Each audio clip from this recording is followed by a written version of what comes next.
What's up, guys? Welcome to Daily Dose of Reddit. This is your host, Zach, and today's subreddit is r/EntitledPeople. Alright, this story's called Entitled Sister Says I'm Wasting Our Mom's Money, Even Though It's Mine. So a little backstory.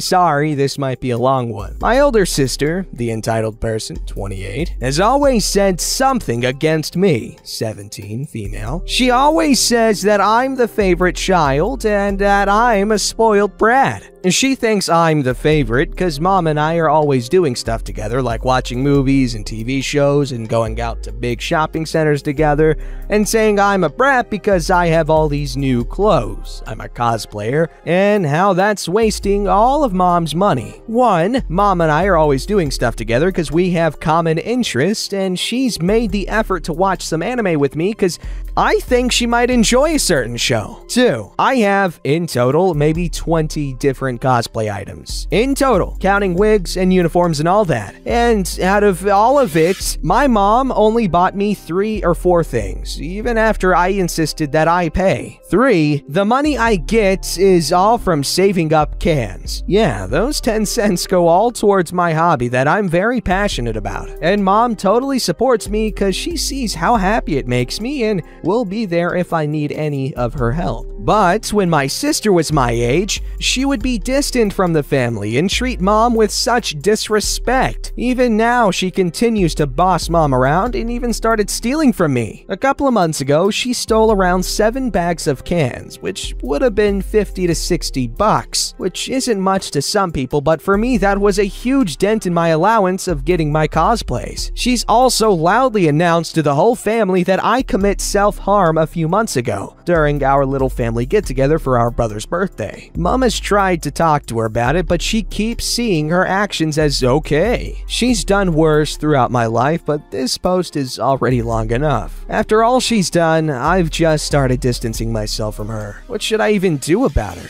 Edit. First, thank you to everyone that gave me some advice. I really appreciate it. I have been trying to avoid my sister, and it's kinda easy to since she's moved out. The thing is, she's always like this, even though she has 2 kids and a wedding to worry about instead of her little sister. Reminder, my sister and her fiancé both have stable jobs and don't have any money struggles. Meanwhile, I'm still unemployed with no income at all. I know that there's the chance that she might have needed a couple of extra bucks, but seriously? Stealing from your little sister? How I get my cans is saving up from home and sometimes walking all around my town with big bin bags to pick up all the stray cans, beer bottles, etc. And I have tried talking to my mom about it, and she's still a pushover for my sister. A few years back, my sister was the queen bee of the house and always bossing poor Mom around, saying that she had to do this and can't do that. Mom's still kind of like that, but I told her that she doesn't have to keep asking me if she can do stuff, but she forgets. Recently, my sister found my TikTok account and started yelling at me how I'm a spoiled brat and how I have it easy, even though she knows my bad past, and that I hate getting stuff in general because I've grown the mentality that I don't deserve it, all because of her. This caused me to have a panic attack and delete all my videos, which I highly regret now, but I've started cosplaying and uploading again. I saw that someone said I should do something with her so we can have even ground. Thanks, but that won't work. My sister judges every little thing about me. I can't like or do the smallest things without having her say something about it. E.g., when my sister was younger, she was into Sailor Moon but grew out of it. Then I found the old anime and it's my favorite and my comfort show. She says that liking it and anime in general is stupid and childish, even though her fiancé is into anime. And she's walked in on me watching Attack on Titan when people are getting killed and eaten. I want to have a good relationship with my sisters since I've been separated from my family for a long time, and I just want to be like a normal family. But even if my sister's like this, I still have pretty great relationships with my mom and older brother, both who I'd call my best friends. That's really sweet. Nice of you to see the silver lining like that and realize that, yeah, some family sucks, but hey, you can't discount those that don't, even if they do a little bit. But that's okay, because y'all love each other, right?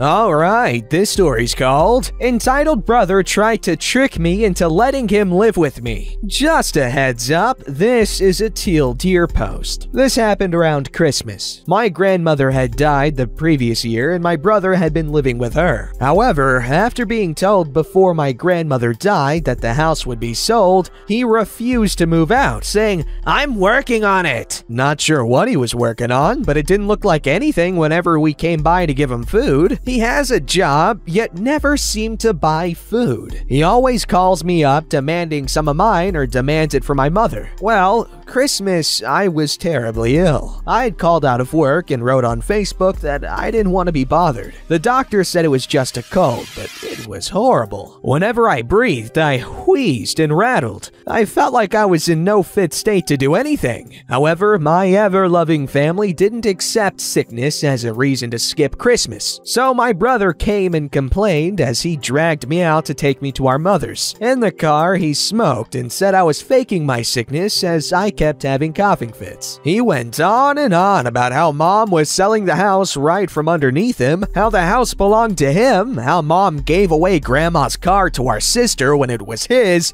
and so forth. I was trying to stay awake, but I wasn't well, and him telling me all the things that belonged to him that weren't his was boring me. We got to mom's, and it was a nice time. Well, I think it was. I fell asleep and was woken up for dinner. My brother was mad that he got yelled at for smoking near a sick person. Dinner was the eye-opener. It is so nice that you're allowing your brother to live with you. I had no idea you were so close, said my mother. What? No, I started. Have some water, you sound terrible, said my brother, forcing water onto me. I was worried he had no place to stay, but you're helping him, my mom went on. Yes, she is, like a good big sister. She invited me to come take care of her, you know, 'cause she is special and all, said my brother. No! I didn't! He's not. I tried to say, but ended up in a coughing fit. She didn't invite you to stay? Asked my mom. She did! Cried my brother before he leaned over and whispered to me, "Don't be a wuss bag, you." I don't even want to write the slur he said here. I'm not able to have anyone else on my lease or to live with me, I choked out after my fit. We'll lie, said my brother cheerfully. I glared at him. How will I lie? I am special, and special people can't lie. I snapped as best as I could at him. Well, that ended dinner. Before my brother was supposed to take me home, my mom offered, but my brother insisted he would. I had learned from my sisters, other brother, father, and mother that my brother had been going around telling everyone that he was moving in with me. He had told them that I was going to get a bigger place and he wouldn't even have to pay rent. I couldn't believe it. He drove me home. I was mad, but he was going on about how homeless he was when we were going back.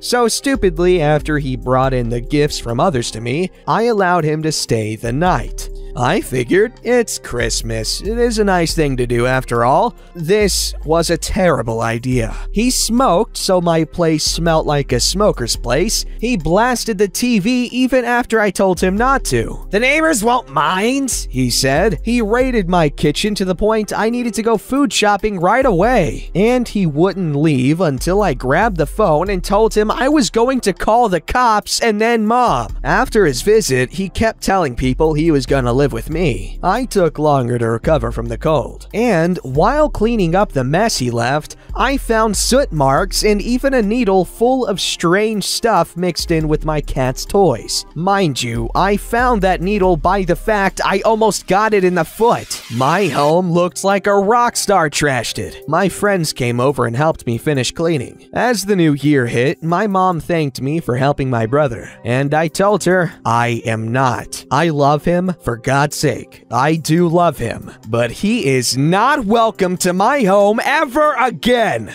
I am so mad at him, I don't want to see him. But he's homeless. His fault. He had over a year to find a place. I found one in less than 30 days when you guys kicked me out of the house. But he is your brother. Who partied like a rock star in my apartment and smoked around someone who can't even breathe. Yeah, not having it. Also, there was a needle here. You are diabetic. Is it yours? No, I'll ask your brother. That was the end of that, but a few days after that, my friend and I were at my place when my brother stopped in to check on me, as I was now mostly recovered. He explained the needle with an answer that was slang for a certain drug he said he was injecting into warts to get rid of them, and he demanded it back. I told him I threw it out. He offered to take out my trash, which I repeatedly told him I was fine. He finished by giving me a long-winded speech about how useful it would be to have him live with me. I literally had to push him out the door and tell him I would rather be eaten alive by piranhas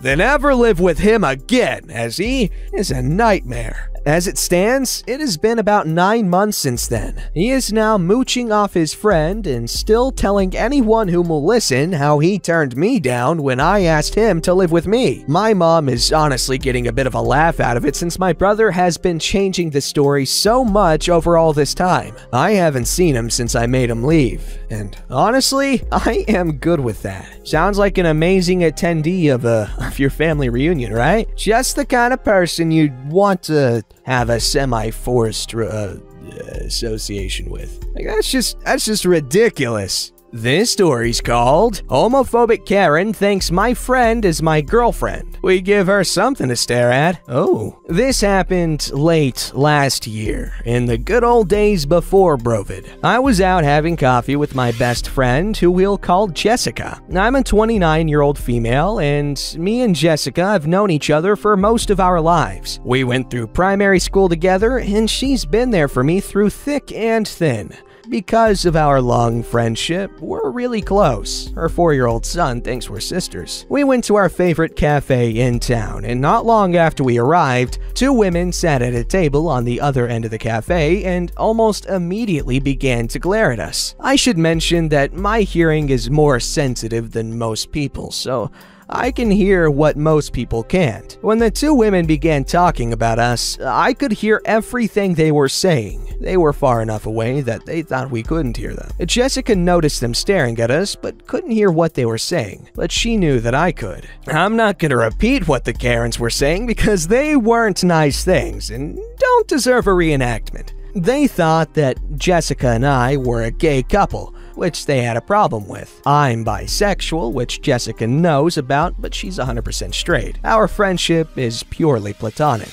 But instead of ignoring them, which would have been the more mature thing to do, we decided to give them something to stare at. I told Jessica what they were saying and shared my plan with her, and she got the biggest grin on her face and agreed. So I, while looking at the women, pulled Jessica towards me and gave her a passionate kiss on the neck, then another on her cheek, and then followed it with a smooch on the lips. I glanced over at the women and gave them a big smile and a wink as we continued to drink our coffees. After a shocked look on their faces and them muttering disgust to each other, they both got up and left. As they walked away, I gave them a smile and a one-finger salute. This is probably the most mild entitled people encounter I've had, but I thought I'd share it. Jessica and I still laugh about it to this day. Well, hello! Interesting story with interesting events. My question is, so those 2 women, they saw 2 other women sitting down at the coffee, and their assumption was that they were a lesbian couple. But they were literally doing the exact same thing as them. So either they were doing something that seemed kind of romantic and, suggestive, which obviously it doesn't matter, it's none of their business, or one of them, or both, are projecting because they could be gay. Wouldn't that be a plot twist for the books? Alright, here's a story called Encounter with a Xenophobic Karen. Shouldn't everyone be xenophobic? Because I don't know about you, but xenomorphs are something you don't want to trifle with, okay? Unless you're the predator. In which case, then yeah, trifle with the xenomorphs. Okay, that was a joke. Don't be a xenophobe. That's not nice. Anyway, for this brovid thing, everyone has to use a mask. So the only visible part left are the eyes. I have slanted eyes, but I'm not Asian. I'm a Native American. Lately in my country, the government informed that they are discussing a law which would allow victims of human trafficking to access a special visa. I was in the queue in the supermarket waiting to pay for my groceries when a 50-ish-year-old lady started to talk how those filthy immigrants were responsible for an increase in poverty and crime rates. What a booty hole, I thought. Then she looked at me, to my eyes, and said, "Look at her! These Chinese were the ones who brought the virus! Immigrants are making this country a rat hole!" Excuse me? And you, where are you from? From here? But your parents aren't, are they? I mean, look at you! I was dressed comfy. My parents are from here too. See, you let them in, they have children, and then they think they own our country. I ignore her and proceed to pay. I used my debit card, but it got rejected. My bank was hacked, and I forgot I had moved my money to another bank. So I asked the cashier if I could pay with actual money. Look, she's a deadbeat! Or una muerta de hambre. Okay, lady. First of all, I'm not Asian. I'm a Native American, and this is my country. My ancestors lived here before this country even had a name. And you can save your comments for yourself, because you are very likely to come from an immigrant. She was blonde and had bluish eyes. You racist old hag. I packed my things and leave the place. I have Native American features, brownish skin, slanted eyes, notorious cheekbones, and kind of big nose. And lately, my country has been dealing with serious things about natives. They're accusing us of terrorism. Some people have called me a flippin' Indian in my social nets. And the brovid thing was also stressing. People saw a pair of slanted eyes and they treated you like you had the plague. That's not good. No matter your freaking opinions on immigration or whatever, that's no excuse to treat someone like that. You can't just assume you have more of a right to live here than just any random person you see walking down the street just because they're not white or something. Because, as OP said, Native Americans been here longer, buddy. They've been here longer. Don't forget to like, subscribe, and hit that bell to never miss an episode.